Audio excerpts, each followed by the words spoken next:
Hello అందరికీ, అందరూ ఎలా ఉన్నారు? మేమైతే ఈ చాలా అరటికాయలు బాగున్నాం. అయితే మేము బయట కొనలేదు. మా ఇంటి దగ్గర ఒక ఆంటీ ఉంటుంది. ఆంటీ వాళ్ళ ఇంటి ముందు 50 అరటికాయ మొక్కలు ఉంటాయన్నమాట. చాలా ఉంటాయి.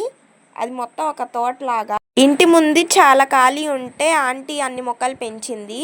అక్కడ వాళ్ళు ఆర్గానిక్గా పండిస్తారు ఈ అరటికాయలు. ఇంకా ఊళ్ళో వాళ్ళందరికీ అమ్ముతారు. డాడీ కూడా పొద్దున్న తీసుకున్నాడు. ఆర్గానిక్వి కదా, దానికి తోడు ఏమీ కెమికల్ పెస్టిసైడ్స్ కానీ అలాంటివి ఏమీ కొట్టరు కదా. ఇవి టేస్ట్ కూడా చాలా బాగున్నాయి.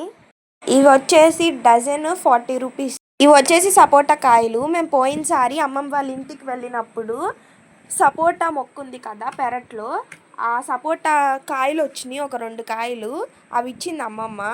అవి పండకపోతే బియ్యంలో వేసి పండబెట్టాము. లాస్ట్ ఇయర్ మొత్తము ఒక్క పండు వచ్చింది సపోటా చెట్టుకి. అండ్ ఈ ఇయర్ అయితే 2 వచ్చినాయి ఇప్పటి వరకు. ఇంకా ఎన్ని వస్తాయో చూడాలి మరి.